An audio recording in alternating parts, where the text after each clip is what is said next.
Jadi jangan sampai nggak ada sama sekali. Minimal ada satu lah, minimal sekecil-kecilnya, atau mungkin bahasa sepelit-pelitnya adalah minimal dengan doa. Kita doakan, ya Allah, semoga pemimpin saya taat kepadamu ya Allah.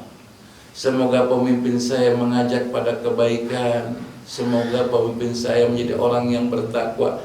Nah, ya, minimal doa. Maka nanti poin yang selanjutnya ada, yaitu mendoakan, membantu. Maka dilarang kita membantu dalam masalah dosa dan permusuhan. Wala ta'awanu 'alal itsmi wal 'udwan, dan jangan tolong menolong dalam perkara perbuatan dosa dan permusuhan. Nah, ini poin yang kedua, bantu sebisa yang kita bantu. Masyaallah muslimin rahimakumullah. Yang ketiga adalah menjalankan perintah dan menjauhi setiap hal yang dilarang dari penguasa selama bukan dalam rangka bermaksiat kepada Allah. Jadi kalau misalkan pemerintah, para pemimpin menyuruh kita dalam perkara yang baik atau melarang dari perkara yang jelek, maka tugas kita adalah kita ikuti dengan melakukan apa yang diperintahnya dan menjauhi apa yang dilarangnya. Tapi ada koridornya, dalam ketaatan, bukan dalam kemaksiatan kepada Allah Subhanahu wa taala. Maka Allah Subhanahu wa taala mengatakan dalam firman-Nya, ya, bahwa ya ayyuhalladzina amanu atiullah wa atiur rasul wa ulil amri minkum. Nah, penjelasannya dikatakan Imam Ar-Razi bahwa yang dimaksud adalah ketaatan pada pemimpin hanya jika mereka berada di atas kebenaran. Berarti mereka mengajak pada kebenaran. Mereka mengajak untuk menjauhi kemaksiatan. Sedangkan taat kepada pemimpin dan sultan yang zalim, maka tidak wajib, bahkan haram. Nah, ini pembahasannya nanti pada pertemuan selanjutnya. Ini dalam tafsir Mafatih Ghaib, ya. Kemudian ada dalil yang lain dalam hadis Rasulullah dikatakan alal mar'il muslim as-sam'u wa ta'ah. Seorang mukmin itu adalah wajib mendengar dan taat, ya, fima ahab wa karih, dalam perkara yang dia cintai atau dia benci. Malam yu'mar bi ma'siyah, selama tidak diperintahkan untuk bermaksiat kepada Allah Subhanahu wa taala. Jadi selama tidak disuruh bermaksiat kepada Allah, maka kita harus melakukannya walaupun kita suka ataupun tidak suka. Lakukan. Fa idza umira bi ma'siyah, apabila mereka menyuruh untuk bermaksiat kepada Allah, fala sam' wala ta'ah, maka tidak ada kita dengar dan taat kepada mereka. Maka dalam hadis yang dikatakan la ta'ata fi ma'siyatin innama ta'at fil ma'ruf, tidak ada ketaatan dalam maksiat, dan kata Rasulullah, taat itu hanya dalam perkara yang ma'ruf. Nah, ini yang kita harus lakukan. Bagaimana kita melakukan apa yang disuruh selama tidak dalam kemaksiatan kepada Allah. Ikuti, taati, ya. Yang keempat adalah mendoakan pemimpin, ya, didoakan. Jangan pelit-pelit, ya.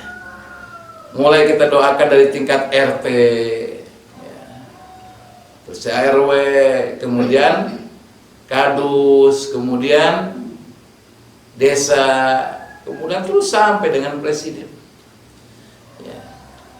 Doakan. Kenapa? Ingat, dalam sebuah hadis Rasulullah dikatakan bahwa dakwatul mar'il muslim li akhihi, doa seorang muslim kepada saudaranya, ya, bil dhahril ghaib, ya, yang tidak ada di sisinya, yang mana orang itu nggak tahu bahwa dia didoakan oleh saudaranya, mustajabah inda ra'sil malak, maka dikatakan itu doa yang mustajab, Lalu di sisi malaikat yang mendapatkan tugas untuk mengaminkan doa, ya, muwakkil kullama da'a li akhihi bi khairin, ketika ada seseorang mendoakan saudaranya dengan doa yang baik, qol, maka berkata al-malak, malaikat itu mengatakan dengan perkataan amin walaka bimithli.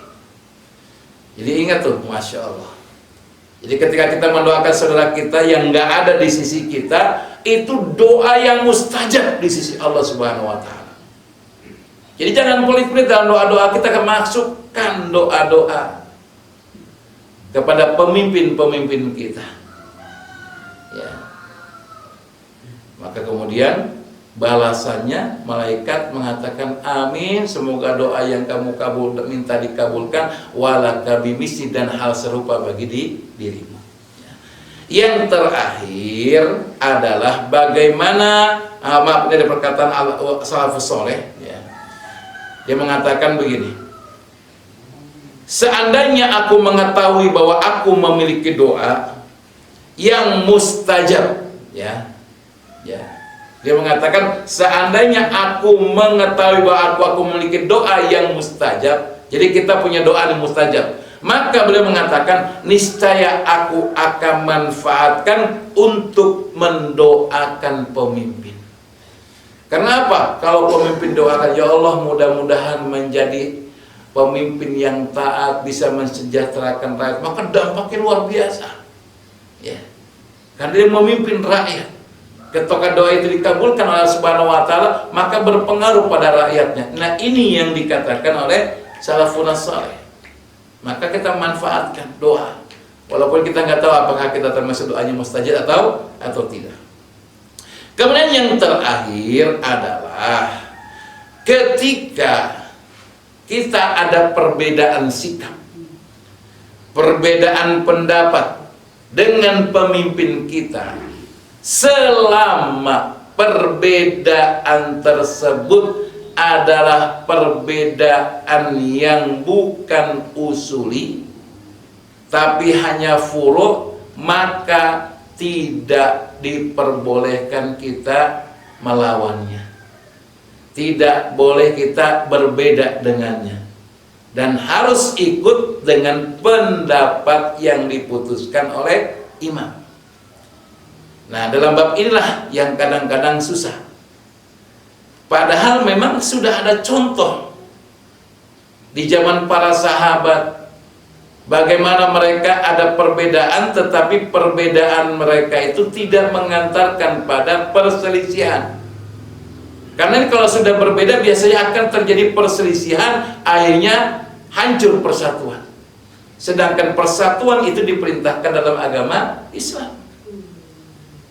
Makanya kalau ada perbedaan, selama itu bukan usuli, bukan dasar yang penting, maka tugas kita adalah mengikuti. Sebagai contoh, ya, disebutkan dalam sebuah hadis bahwa pada satu masa Utsman bin Affan memutuskan satu keputusan bahwa ketika berada di Mina tidak perlu dijama, udah gabung. Ya, jadi lengkap melaksanakan sholat itu, semuanya lengkap, nggak ada jamak-jamak. Maka pada saat itu apa yang terjadi? Ada yang menolak salah satu sahabat. Karena apa? Karena hal itu tidak dilakukan oleh Rasulullah, tidak dilakukan oleh Abu Bakar, tidak dilakukan oleh Umar bin Khattab. Tiba-tiba Utsman melakukan hal tersebut. Namun apa yang terjadi? Karena bab ini adalah bab yang sifatnya ikhtilaf, maka kemudian walaupun berbeda sahabat ini dengan Utsman, tapi dia tetap melakukan sholat bersama imam. Ketika ditanya kenapa? Kan kamu berbeda, kamu punya pendapat. Saya tidak menginginkan terjadinya perpecahan dan menyebabkan umat menjadi berantakan. Jadi lebih mendahulukan persatuan dalam bab-bab yang bersifat furu', dalam sifat yang cabang-cabang yang di situ terjadi ikhtilaf di antara para ulama. Masyaallah muslimin rahimakumullah, itulah mungkin yang bisa disampaikan pada kesempatan kali ini.